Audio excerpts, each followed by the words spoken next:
संवाददाता इस्लामाबाद से इस वक्त हमारे साथ मौजूद हैं। हमजा, केयर टेकर प्रधानमंत्री के लिए नाम सुझा है, मतलब अभी तक तो हम ये समझ पा रहे थे कि केयर टेकर जो सरकार है उसके प्रधानमंत्री इमरान खान ही बने रहेंगे, मतलब ये क्या हो रहा है? ये इमरान खान नहीं है prime minister, Imran Khan interim prime minister है। ठीक है। जब से असेंबली डिसॉल्व हुई है तब से Imran Khan is an interim prime minister, जिनके पास 15 दिन है कॉन्स्टिट्यूशन के हिसाब से। 15 दिन के अंदर उन्होंने केयर टेकर गवर्नमेंट लेके आनी है, caretaker prime minister appoint करना है, जो चुनाव करवाएगा है वो उन्होंने जो चुनाव करवाएगा उनका मैंडेट 90 दिन का होगा। जो केयर टेकर गवर्नमेंट आएगी वो 90 दिन के अंदर उन्होंने यहाँ पे इलेक्शन करवाने होंगे, जनरल इलेक्शंस।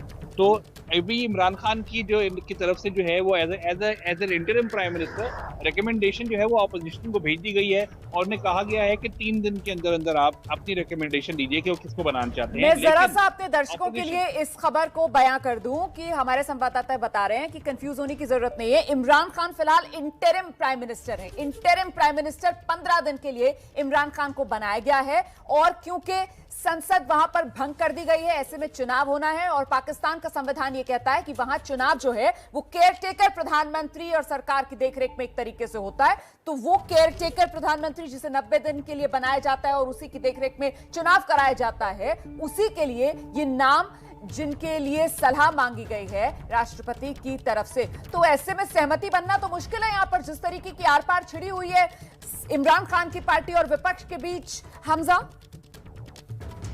बिल्कुल ऐसा ही है। लगता नहीं है कि ऑपोजिशन जो है वो 3 दिन में जवाब देगी, क्योंकि ये 3 दिन जो है वो अब वो वेट करेंगे कि सुप्रीम कोर्ट क्या कहता है।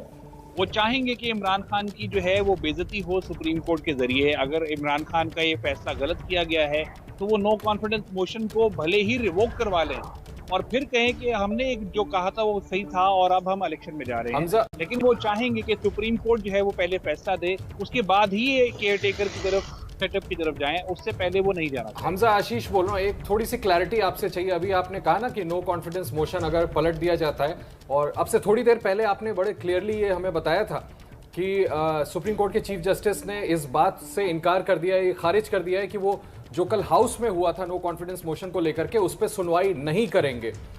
तो क्या ये सही है? क्या आप दोबारा से क्लियर कर सकते हैं हमारे व्यूअर्स के लिए कि क्या वाकई सुप्रीम कोर्ट आज जो कल हाउस में हुआ उस पर सुनवाई नहीं करेगा?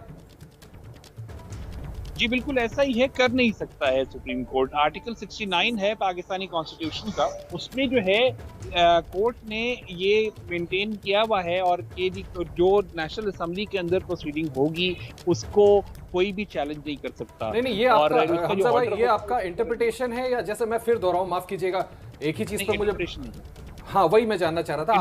आपने कहा था चीफ जस्टिस ने इनकार किया है। जी बिल्कुल किया है, वो वाली इंटरप्रिटेशन खारिज की है, with reference to the same constitution की है, खारिज कर दी है। ठीक है, supreme court can not intervene in the orders passed by the national assembly of Pakistan. ठीक है, तो पार्लियामेंट्री प्रोसीडिंग्स पर कोर्ट जो है वो कुछ नहीं कर सकता है। ये आर्टिकल, जो कॉन्स्टिट्यूशन का आर्टिकल है उसका हवाला देते हुए आप ये कह रहे हैं कि वो याचिका खारिज कर दी है। तो एग्जैक्टली सुप्रीम कोर्ट में आज किस मुद्दे पर सुनवाई होनी है, वो प्रेयर क्या है, जरा ये भी बताइए।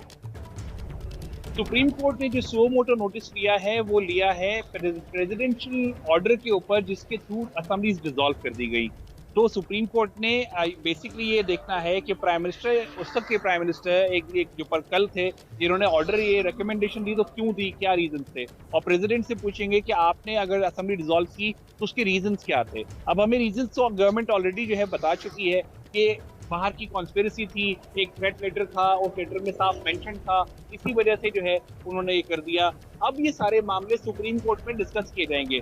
लेकिन मैं आपको एक बहुत इंटरेस्टिंग चीज बताऊं, अगर ये मामला सुप्रीम कोर्ट से फैसला आता है और वो ऑपोजिशन के हक में भी आता है, तो रिवोक करने के बाद भी नो कॉन्फिडेंस मोशन को या फिर जो है वो जो असेंबली डिसॉल्व करने के डिसीजन को, तब भी जो है आपके पास पीछे कोई असेंबली नहीं होगी इसको आगे हैंडल करने के लिए। और जहां तक मेरी इत्तला है, ऑपोजिशन भी जो है वो ये नहीं चाहती कि इस मामले को लेके ज्यादा ड्रैग किया जाए।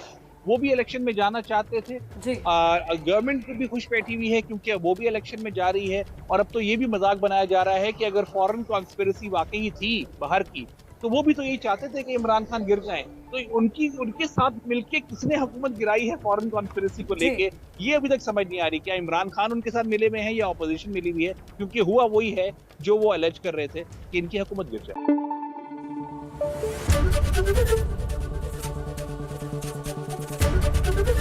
एबीपी न्यूज आपको रखे आगे।